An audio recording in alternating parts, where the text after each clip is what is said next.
Okay. Good morning, everyone. Okay, I'm testing intro music this morning. I don't know if it worked, but if it did, then I'm really excited. Good morning. My name is Sandy Vasher. I am a writer and author of fiction and nonfiction. In the fiction space, I write young adult, romance and chick lit under various pen names. And in the nonfiction space, I guess you could call it inspirational memoir or self-help. So that's where I'm coming from this morning. If you are here, thanks for joining me. This is a writing sprint stream. So today I'm going to be doing 3 writing sprints, a 10-minute, a 30-minute, and a 15 to kind of get the day started with some good writing. Good morning, Elizabeth. Thanks for being here today. I really like writing with other people, which is why I do this. I focus a lot better, especially at 6 in the morning if I'm, doing this with other people anywhere. So come on in. But you don't have to be a fiction writer to be doing word sprints, and you don't even really have to be a writer. You could be an artist who just needs some focus time. So if you're a poet I guess poets are definitely writers. If you're a painter, a drawer, anybody who's dealing with some other kind of creative arts, you could use this time too to get your work done. And I really invite journalers and like adult coloring book meditators to come on in because um, sometimes we need the focus if we're trying to do something like that too. I've never been a journaler, but I think that's the kind of thing where you don't necessarily wake up at 6 in the morning and go, I'm gonna journal, and then just like not reset your alarm. So uh, this could be a good place to go if you need a little motivation. All right, I'm going to start getting ourselves set up for our first word sprint. So let's see here. I'm going to share my screen. I hope everybody had a great weekend. I did. I was at a virtual writers conference all weekend. Let's see if I can do this. There we go. And it was an alumni conference for people who'd been to this sort of like previous novel writing intensive thing. And I attended this novel writing intensive conference with Stephen James and Bob Dugoni, both of whom I just like adore as writing teachers. And they're also very successful authors. So I was at their writing intensive in 2017. They run it twice a year. And then every like 5 years or so, they do alumni conferences for people who've already like taken the novel intensive, and you get sort of a day and a half virtually this time of, I don't know, pep, motivation, a few extra lectures here and there to remind you of some things that you maybe haven't thought about in a long time. So that's what I was up to this weekend, and it was very inspirational. Okay, it is 6:05. Oh, Elizabeth, I'm glad that you had a good weekend, even if it was quiet. And yeah, the virtual conference was great. It is 6:05, and I think we should get started. So this is the warm-up sprint. I do it for 10 minutes to kind of help us get from the place where we're thinking about other things to the place where we're thinking about our manuscripts. So I am going to get us started on that. Good luck with your writing. See you in 10 minutes.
Okay, we are back. So this is a good time to count your words. Let's see how I'm doing this morning. Oh, that's not possible. Something has gone wrong. There's no way I have that many words.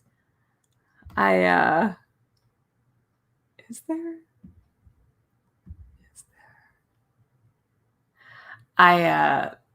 So I'm sort of pseudo drafting and pseudo revising, and so I'm taking, chunks of things from a previous novel and filling them in here, and I feel as though something has gone very wrong because it would appear that I've written 1,025 words. Is that right? That can't be right.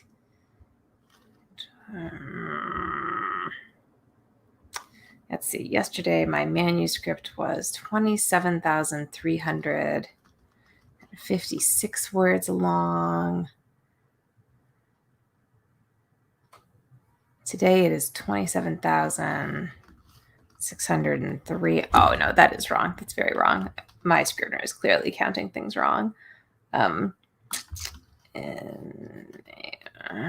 wonder how much of the last day or so I've sort of messed up. I have 247 words for that, though, which I'm going to say is a really incredibly big success for me. That is 24.7 words per minute. I officially have a spreadsheet for this because you can't do this without a spreadsheet, or at least I can't. I need to track things. It makes me feel motivated. Elizabeth at 314. That's awesome. You write at such a fast rate. I think that's amazing. I'm aspiring to write at a fast rate. Mostly. I will say this was, I think, one of the interesting things about a conference. And by the way, I'm gonna get us back to it in. I've probably already spent a minute on my break time. So how about I put not 9 minutes on the clock. Ignore that. There's not 9 minutes on anything. Let's do 3 minutes and 30 seconds of break time before we get back to it, because we got to be productive today.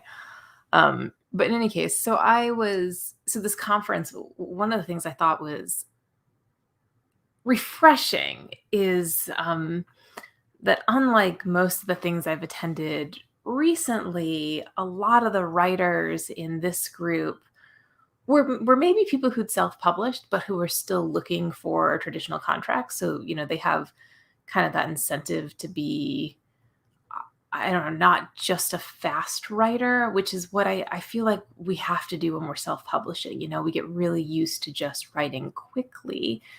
And a few of the speakers really emphasize kind of that, maybe having a 1,500 word count just doesn't always get you there, because, what if that's the day that your characters are just talking a little bit more slowly to you? And I have mixed feelings about this. Also, I'm going to make tea while I talk.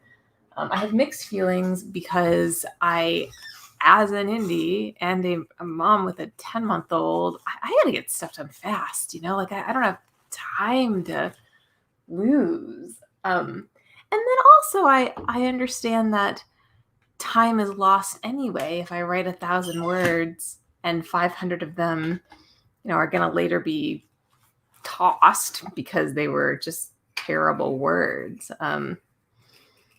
Elizabeth, have you done NaNoWriMo recently, or did you used to do it? Or do you still do it? I was a huge fan of Nano for a really long time. I still am. I think it's a great program, especially if you are a beginning writer, or if you are kind of, let's say you're even an experienced writer, but you need a little butt kick to get some things done, or you're the person who is actually really able to use that time productively. Chloe can. She's really good at using Nano to get words in, and she's the kind of person who will finish 2 novels at once in maybe not once, but one back to back during that Nano. And I haven't, I think, finished a project at Nano in a really long time.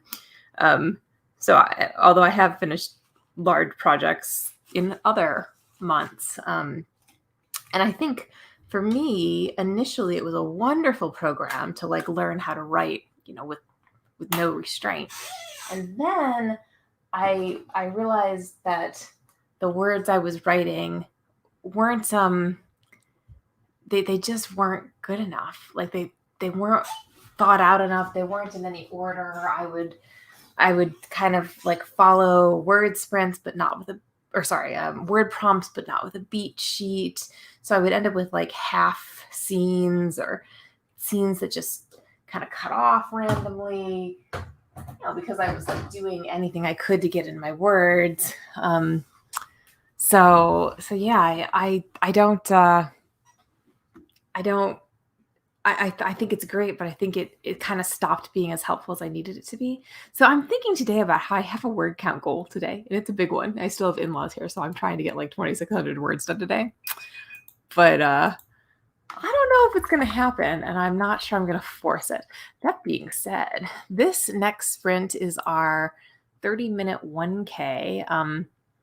Yeah, I see what you're saying, Elizabeth. So you've never officially done nano because you're usually in the middle of a project. Yeah, like that's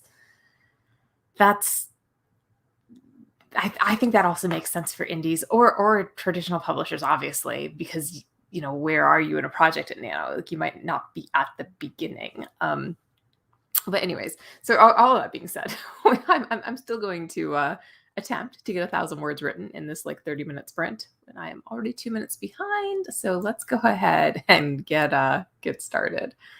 Good luck.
Okay. All right. I had to get rid of a few words there that weren't supposed to belong in the manuscript, and let's see how I'm doing.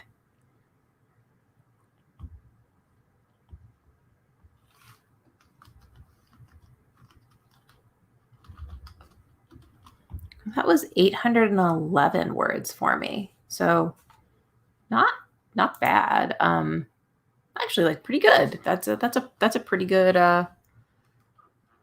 good run for a 30-minute. It's a little bit higher in terms of words per minute than I was writing last time. And yet I feel happy with the word. So that's very good. And I'm going to put my timer back up here so that I don't talk for too long.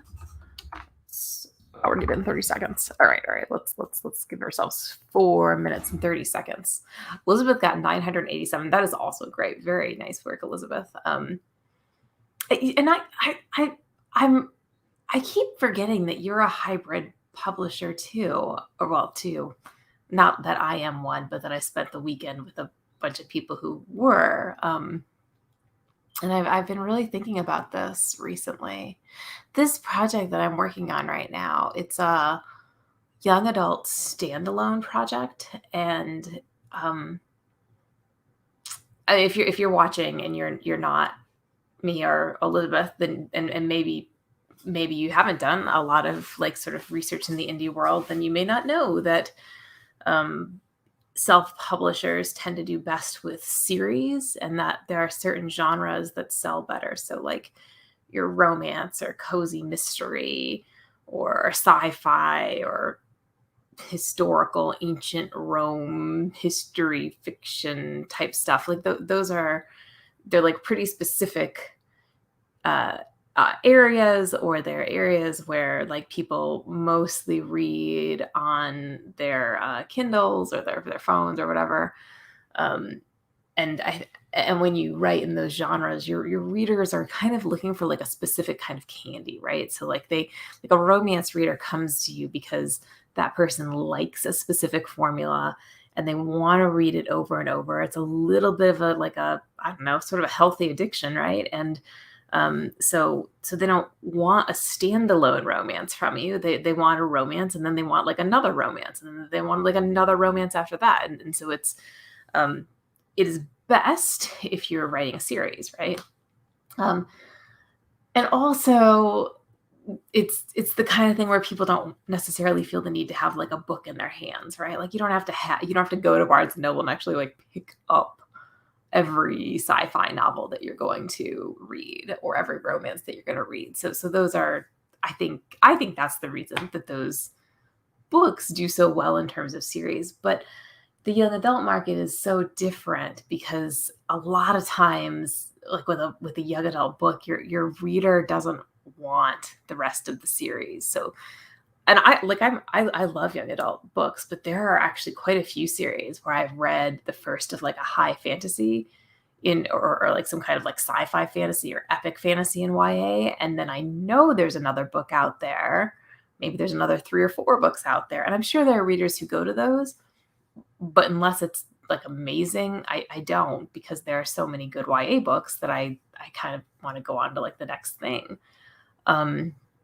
And definitely YA is also the sort of area where like a standalone is commonly seen. So what I'm writing right now is a standalone, and the problem with that is that it's not going to sell very well as a indie published book. So I think I have to try to find a way to get it published, which is real weird for me. Like I'm feeling kind of nervous about it. Like I want this book to be, this sounds terrible, really good, like really beyond the stuff that I've written previously, and not in like a literary sense necessarily.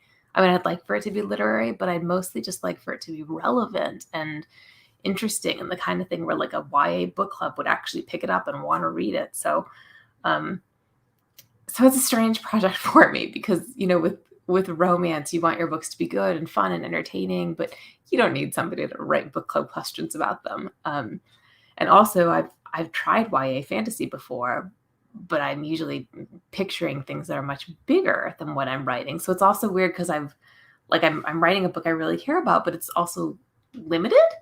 Um, so all around new stuff for me, and I'm really enjoying it. But and I think it's good for writers to like do different things. And yeah, I agree. It makes sense to find representation for the project. And also, I haven't felt the degree of like pressure to get it right like I do right now in a really long time. So in any case, it's good because it's keeping me writing at like 6 in the morning. I have very good incentive to get up. And I have good incentive to keep rolling with the word sprint. So this is our final for the morning. It's 15 minutes, and let's go ahead and get started and get those words.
Okay.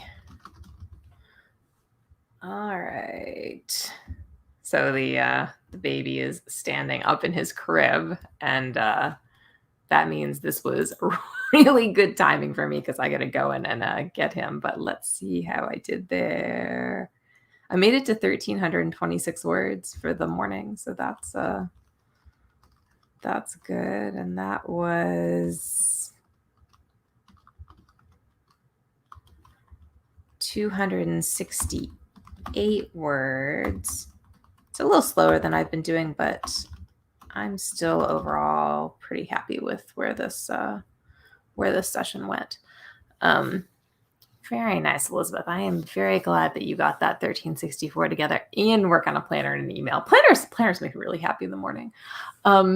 So Chloe and I are actually doing I'm going to need a nap today. We're doing a 4 to 6 word sprint thing because it is Monday, and although I don't always have Mondays anymore, I still have grandparents hanging out with us today. So I actually am available to do words this afternoon.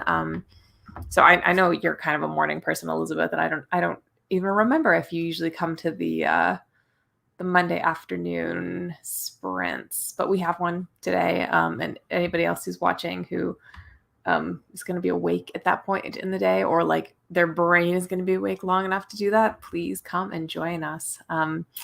For now, I am going to exit this show and go change a diaper. Yay, babies. I actually love getting him up. Elizabeth, thank you so much for joining me today. And if you're watching me and you're not commenting along, you should totally comment along and be here tomorrow morning as well. So I'm going to be here, I think, at 6 a.m., assuming I get up on time. So I will see y'all then. Have a great day. Thanks, everyone.